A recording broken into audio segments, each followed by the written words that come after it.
Hello, children. I hope that everyone is fine. I think you all are doing your studies sincerely and also completing the assignment that are given to you. Now, today, we are going to study the first chapter in computer, that is computer software and languages. Now, let's start our discussion. In previous class, we have already discussed about computer languages and software. In this chapter, we are discuss about three topics: computer language, computer software and number system. तो सबसे पहले हम लोग computer language और software का जो हम लोग प्रीवियस क्लास से लास्ट कुछ क्लासेस से पढ़ते चले आ रहे हैं उनका थोड़ा बहुत हम लोग रिवीजन करेंगे। तो सबको पता है कि computer are very important parts of our life, क्योंकि विदाउट कंप्यूटर आज हम लोग कुछ सोच नहीं सकते हैं। आज अगर कंप्यूटर नहीं होता तो शायद हमारी ये ऑनलाइन क्लासेस भी नहीं होती। अब कंप्यूटर सॉफ्टवेयर, कंप्यूटर में दो इंपॉर्टेंट कंपोनेंट्स हैं, एक होता है सॉफ्टवेयर, दूसरा हार्डवेयर। अब सॉफ्टवेयर क्या है एंड हार्डवेयर क्या है? हार्डवेयर वो चीज है जिसको हम लोग टच कर सकते हैं, देख सकते हैं, फील कर सकते हैं। सपोज आपका कीबोर्ड हो गया, माउस हो गया, सीपीयू हो गया, दीज थिंग्स आर हार्डवेयर, क्योंकि हम लोग उसको टच कर सकते हैं, फील कर सकते हैं, देख सकते हैं। सॉफ्टवेयर क्या है? सॉफ्टवेयर वो है जो जिसको हम लोग टच नहीं कर सकते, देख नहीं सकते, बट फील कर सकते हैं। Software is the name given the instruction that makes the hardware work. मतलब सॉफ्टवेयर एक ऐसा नाम है जो इंस्ट्रक्शन देता है जिसके थ्रू हार्डवेयर काम करता है।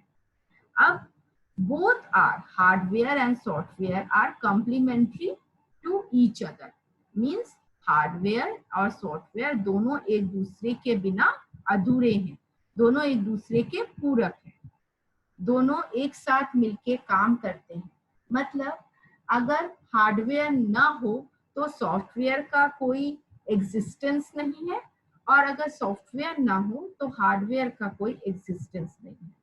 तो मेरे कहने का मतलब है कि अगर तुम्हारे पास मीन्स कीबोर्ड है, माउस है, सीपीयू है, हाँ, सारी चीजें, पूरा कंप्यूटर सिस्टम है, हाँ, बट कंप्यूटर सिस्टम के अंदर कोई सॉफ्टवेयर नहीं है, ना ही कोई ऑपरेटिंग सिस्टम उसके अंदर है, ना ही कोई एप्लीकेशन सॉफ्टवेयर। और सपोज ऑपरेटिंग सिस्टम नहीं होगा तो बाकी चीजें भी नहीं होंगी, तो कुछ नहीं है, तो हमारा सिस्टम क्या हो जाएगा? एक डब्बा, उसका कोई यूज नहीं होगा। उसी तरह अगर हमारे पास सीपीयू है और उसके अंदर सॉफ्टवेयर पड़ा हुआ है, सॉफ्टवेयर हमने डाल दिया है, हाँ, इंस्टॉल कर दिया है, जो भी आप लैंग्वेज यूज करना चाहें, हाँ, बट उसके बाद ना मेरे पास मॉनिटर है ना कीबोर्ड है।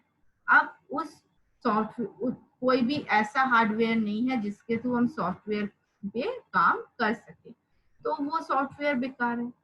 तो मेरे कहने का मतलब है दोनों, जितना हार्डवेयर इंपॉर्टेंट है उतना ही सॉफ्टवेयर इंपॉर्टेंट है। नेक्स्ट, सो अब नेक्स्ट टॉपिक हमारा क्या है? Generation of language. Last previous class में हम लोगों ने पढ़ा था कि लैंग्वेजेस क्या होते हैं, इसके बारे में डिस्कस करने की तो जरूरत है नहीं।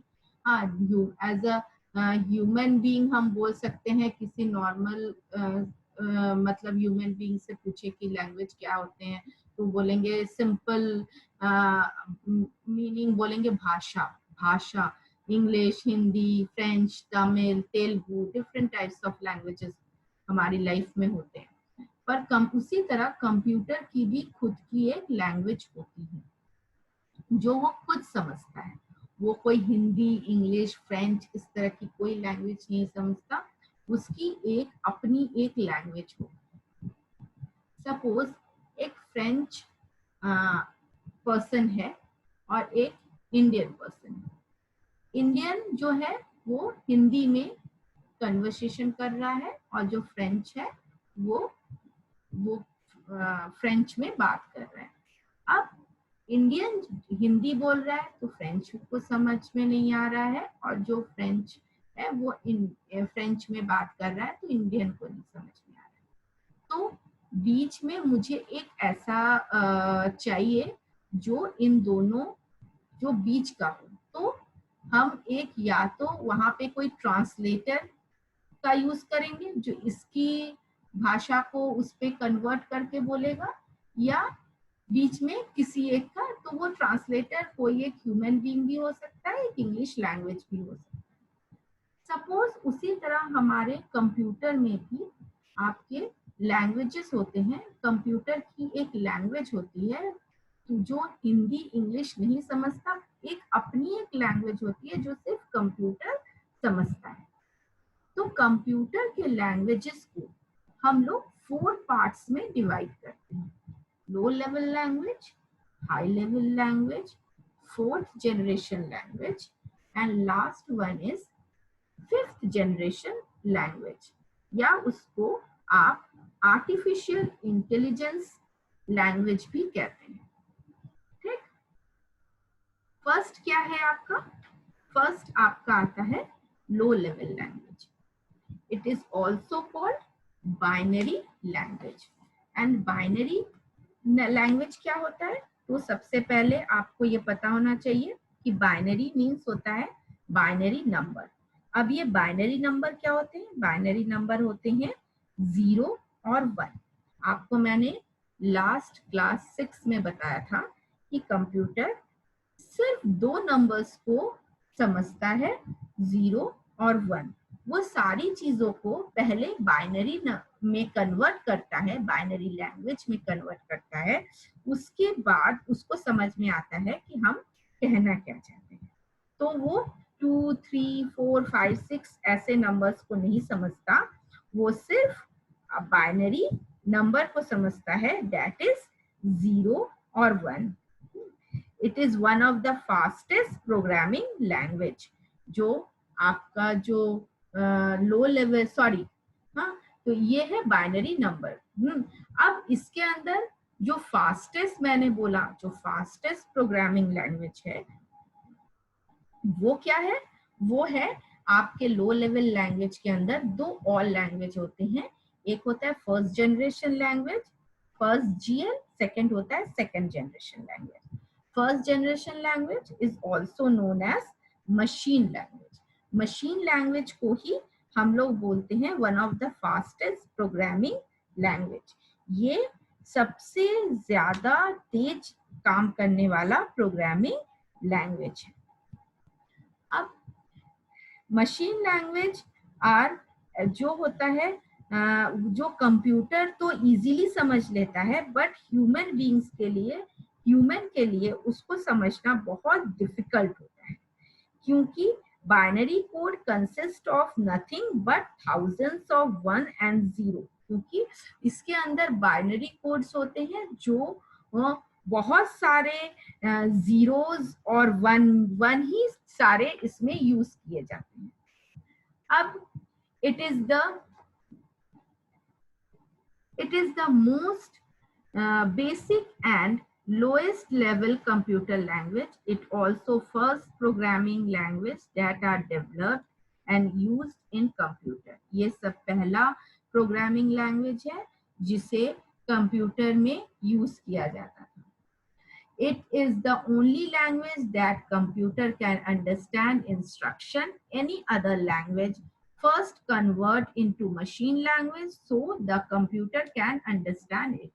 पहले कोई भी लैंग्वेज होता था उसको सबसे पहले मशीन लैंग्वेज में कन्वर्ट किया जाता है, उसके बाद वो कंप्यूटर उसको समझता है। This is the reason that machine language are execute very quickly. यही है कि मशीन लैंग्वेज बहुत ज्यादा जल्दी काम करता है। इसीलिए मैंने क्या बोला था सबसे पहले, it is the fastest language, क्योंकि जिस चीज को हम समझते हैं हम उस पर रिएक्ट सबसे जल्दी करते हैं। ऐसे हिंदी हमारी मातृभाषा है तो ऑफ कोर्स हम हिंदी पे रिएक्ट जल्दी करते हैं। तो उसी तरह मशीन लैंग्वेज कंप्यूटर की अपनी लैंग्वेज है, जिसको वो समझता है तो वो उसमें रिएक्ट थोड़ा दूसरे लैंग्वेज के साथ जल्दी करता है, उसको समझ में वो चीज आती है। अब किसी किसी लैंग्वेजेस में आपके कुछ, हर चीज में कुछ अच्छाई भी होती है तो कुछ बुराई भी होती है। मशीन लैंग्वेज की क्या अच्छाई है, ये प्रोग्राम्स रन वेरी फास्ट, इसमें प्रोग्राम बहुत जल्दी रन करता है। दूसरा, no additional translation program is required, उसमें कोई ट्रांसलेशन या ट्रांसलेटर की जरूरत नहीं होती। ऑफ कोर्स कंप्यूटर उसको समझता है तो उसको चेंज करने की जरूरत नहीं होती है। हाँ, और ये आपके ये दोनों इसके बहुत ज्यादा मतलब इसके एडवांटेज हैं। डिसएडवांटेज क्या है, it was difficult to code as it is machine dependent. हाँ, ये पूरा मशीन के ऊपर डिपेंड होता है। The binary code was difficult to learn, binary जो कोड्स होते हैं, आप सोचो, आप हम लोग कितने सारे हम जो नंबर्स अपने डेली लाइफ में यूज करते हैं उसको हम लोग डेसिमल नंबर सिस्टम बोलते हैं। 2 3 4 5 0 to 9 होते हैं डेसिमल नंबर। अब इसमें क्या यूज होता है, बाइनरी, जो सिर्फ 0 और 1 होते हैं, तो उसको हर काम 0 और 1 में होता है, तो वो बहुत डिफिकल्ट होता है उसको फिर आपको लर्न करना। तो और programs had too lots of error, हाँ, प्रोग्राम में बहुत सारे एरर होते हैं। तो ये सारे आपके कुछ डिसएडवांटेज होते हैं आपके मशीन लैंग्वेज में। ठीक, next we move on. Second generation language means assembly language. Second generation language are also referred to as assembly language. हाँ, ये इस सेकेंड जनरेशन लैंग्वेज को असेंबली लैंग्वेज भी कहा जाता है। इसके बारे में भी हम लोग लास्ट क्लास में बहुत सारी चीजें डिटेल में पढ़ चुके हैं। It has the same structure, set of command that of machine language. तो इसका भी मशीन लैंग्वेज का स्ट्रक्चर सेम होता है, इसके कमांड भी सेम होते हैं। It enables the user use common name in a place of 0 and or 1. Each computer has own assembly language. Her computer का अपना एक असेंबली लैंग्वेज होता है। So assembly language is one type of computer will not run another type of computer. Means assembly language एक type of computer में run करता है, एक टाइप ऑफ कंप्यूटर में काम करता है, तो ये कोई जरूरी नहीं वो दूसरे कंप्यूटर में भी काम करे। ठीक, अब एस लास्ट क्लास में हम लोग थोड़ा रिवाइज कर लेते हैं। असेंबली लैंग्वेज में एक चीज होता था असेंबलर, मुझे पता नहीं आप लोगों को रिमाइंड है या नहीं। असेंबलर क्या होता है, it is a language processor which convert assembly language program into the equivalent machine language program. ये एक कन्वर्टर है। कन्वर्टर मीन्स ये असेंबली लैंग्वेज को किसमें चेंज करता है, मशीन लैंग्वेज में चेंज करता है। और जो असेंबली लैंग्वेज को मशीन लैंग्वेज में चेंज करता है उसको हम लोग क्या बोलते हैं, उसको हम लोग असेंबलर बोलते हैं। ठीक, जिस तरह हम लोगों का मशीन लैंग्वेज में भी कुछ एडवांटेज थे और कुछ डिसएडवांटेज थे, उसी तरह हमारे असेंबली लैंग्वेज में भी कुछ एडवांटेज है और कुछ डिसएडवांटेज है। एडवांटेज क्या है, जहां तक मुझे याद आ रहा है, इजियर टू अंडरस्टैंड, ये हमें बहुत जल्दी समझने में हमें इजी होता है। इसके पास इट इज मेमोरी एफिशिएंट, हाँ, इसके पास मेमोरी होती है। हाँ, और ये easy to modify than machine language, इसको मशीन लैंग्वेज में कन्वर्ट करना, इसको मशीन लैंग्वेज में मॉडिफाई करना बहुत इजी होता है। ये इसके एडवांटेज हैं। डिसएडवांटेज क्या है, can not be executed in small size computer, छोटे कंप्यूटर में ये एग्जीक्यूट नहीं हो सकते हैं। और क्या है डिसएडवांटेज है, डिसएडवांटेज है difficult to remember syntax. Syntax means formula, हाँ, इसके फॉर्मूले याद करके रखना बहुत डिफिकल्ट होता है। हाँ, slower than machine language as need the translator, machine language से धीरे काम करता है और ट्रांसलेटर की जरूरत होती है। तो ये मानी सी बात है, अगर हम अगर हमें इंग्लिश आती है और हिंदी आती है तो ऑब्वियसली हम इंग्लिश और हिंदी में हम फास्ट काम करेंगे, और अगर मुझे फ्रेंच नहीं आती है और थोड़ी थोड़ी धीरे धीरे आती है तो हम फ्रेंच में मेरा वर्क थोड़ा स्लो होगा। तो हमें तो उसी तरह मशीन लैंग्वेज क्या, असेंबली लैंग्वेज क्या काम करता है, मशीन लैंग्वेज से स्लो होता है और उसको ट्रांसलेटर की जरूरत पड़ती है। ठीक, आज हम लोग ये लो लेवल लैंग्वेज के अंदर टू टाइप्स ऑफ लैंग्वेज, आपका machine language and assembly language तक रखते हैं।